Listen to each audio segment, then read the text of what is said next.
más delicados. José. Los datos del Ayuntamiento, María, entre 2019 y 2024 permiten efectivamente hacer algo así como una radiografía de los accidentes de tráfico en la capital. Se producen una media de unos 56 al día. La inmensa mayoría no tienen consecuencias más allá del parte amistoso.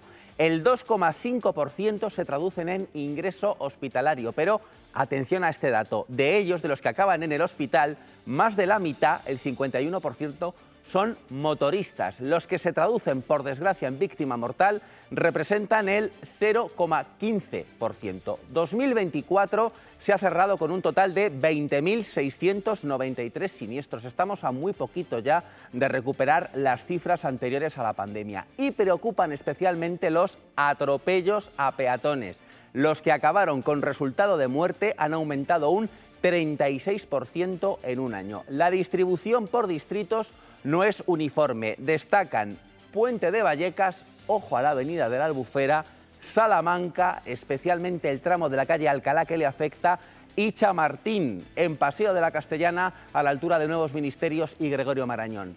Hay tramos del día que son peores.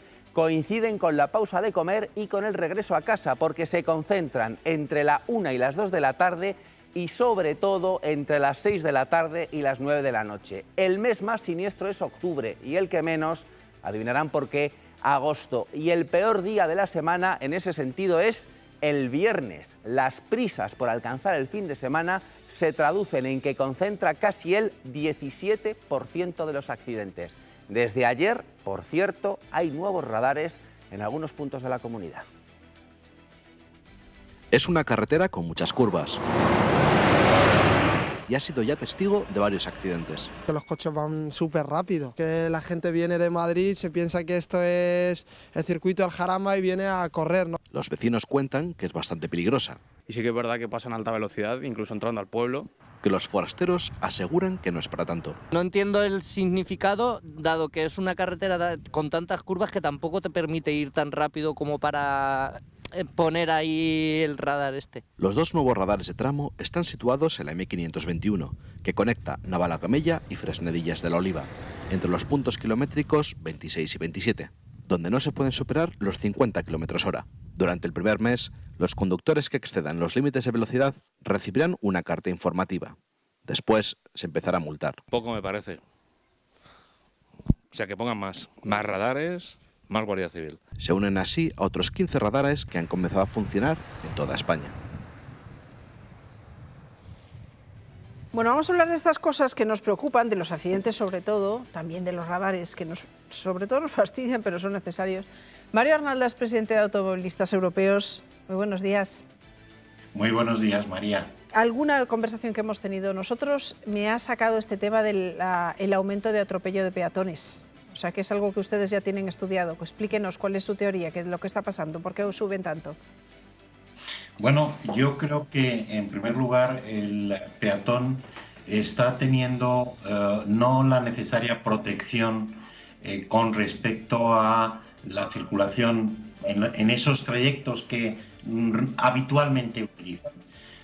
Yo siempre he explicado que, por ejemplo, algo sorprendente es que en un semáforo, si nos fijamos en los semáforos, lo que es el báculo donde está la luz del semáforo está al final del paso de cebra, no al principio, con lo cual esos 5 metros, de 3 a 5 metros que tiene el paso de cebra, le están eliminando, porque la referencia que tiene el automovilista es el de la luz, no el de la marca vial. Pero también el que hay accesos que no están bien pensados. Por ejemplo, es muy frecuente un atropello en zonas donde el peatón no ha ido por el lugar donde se le ha marcado el paso de peatones, muchas veces porque a lo mejor hay una parada de autobús y es como el agua, yo voy a ir por el camino más recto, no por donde me marquen, que a lo mejor es el sitio más lejos, ¿no? Y hay paradas de autobuses que uno pues ve que va a perder el autobús y sale corriendo y no ve que hay un vehículo. Eso es preocupante, pero también es muy preocupante el dato de los motoristas. Estamos hablando que más de la mitad de los accidentes, más del 50%, son motoristas. Y esto tiene que ver, y a mí me gustaría que aquí se profundizara aún más, en qué tipo de motoristas, si estamos hablando de, o qué incidencia tiene el reparto de mensajería o el reparto de comida rápida. Sí, Muchas veces claro. Sí, pueden ser se está personas exigiendo, trabajando y sometidas a estrés, ¿no? claro, porque se les está exigiendo que vayas a un determinado número de visitas o un número de repartos y muchas veces pues no vas con la necesaria prudencia como si fuera necesario. Y hay algo que en el tema de los motoristas creo que a nivel nacional sería necesario legislar, y es la utilización de carriles. Estamos viendo cómo es un muchas baile. veces... Sí, porque muchas veces se utiliza el espacio entre vehículos para pasar una motocicleta, y hay veces que dice, bueno, yo a lo mejor voy por mi carril, pero en un momento determinado puedo desviar hacia un lado o hacia otro y darle un golpe a una motocicleta que esté adelantando. En ese sentido, yo a veces es habría muy que difícil conducir con determinadas motos que serpentean, otros son más respetuosos y otros coches no respetan nada. Los motoristas, todo se ha dicho, aquí tengo algún motero y ahora lo vamos a discutir. Pero teníamos un debate en la redacción con respecto a por qué aumentaban los atropellos, y también nos preguntábamos si afecta, por ejemplo, el comportamiento de los peatones más distraídos con el móvil, con los cascos de música que te aíslan del ruido de un motor, o incluso los propios coches. Cada vez hay más, sobre todo en ciudad, en Madrid, muchísimo eléctrico, híbrido, que no hacen ruido, y eso también es un elemento que añade inseguridad a la convivencia con el peatón.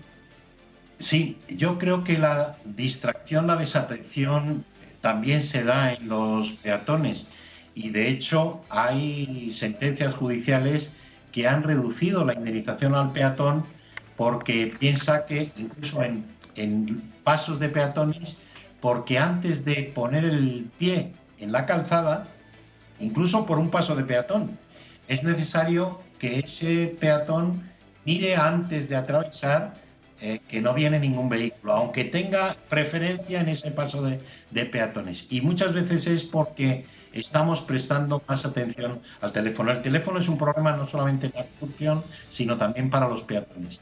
Y hay algo que nos ha preocupado especialmente. El incremento de atropellos se da en un momento, incluso vamos a superar las cifras antes de la pandemia, en un momento en el que ha habido una modificación legal que redujo los límites de velocidad genéricos en vías urbanas, porque el genérico de 50 km por hora se bajó a 30. En ese sentido, yo creo que hay que analizar qué es lo que ha ocurrido, porque si vemos que encima esa medida no ha servido para mejorar las cifras de siniestralidad o incluso la lesividad, pues habría que plantearse... Pues algo más falla, claro, hay que ir más allá. Bueno, pues tomamos nota de sus propuestas, la señalización también es mejorable, el comportamiento, ¿no?, de conductores y peatones.